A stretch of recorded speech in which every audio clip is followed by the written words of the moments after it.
So let's say that you're hiring a company in Boston. You're wherever you are in the States, and you're hiring a company in Boston, and you're paying Boston prices. You think you're getting Boston talent. But what you don't realize is that they are shipping your project, let's say offshore. Okay.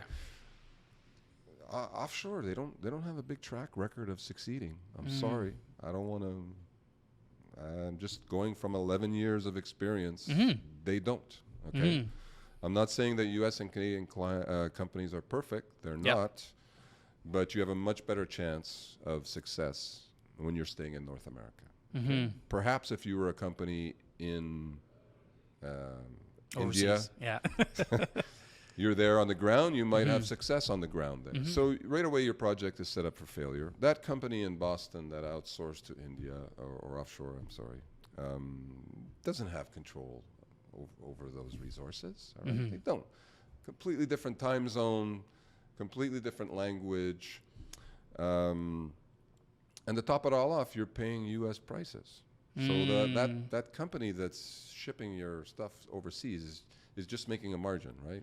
They might be paying $10 an hour for horrible, code that doesn't even work.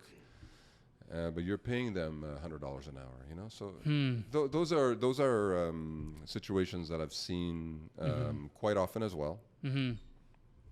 And the worst part about that is a lot of times companies will spend their budget.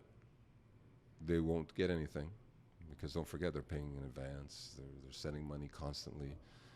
And then when they come to us, they don't have much budget left, And sometimes sometimes we can help, and sometimes we can't.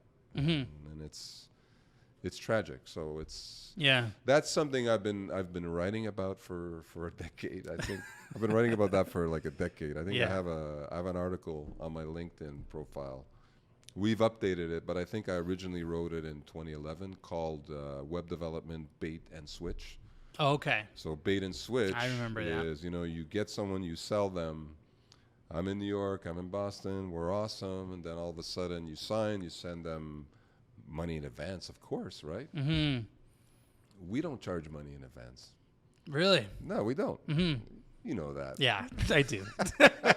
I just like to give you the yeah. Thank you. Bat. Really?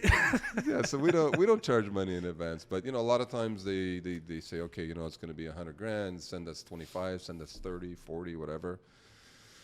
And the bait and switch, right? So then they ship it off to overseas at a fraction of the cost, and they make a margin. The project doesn't even get done.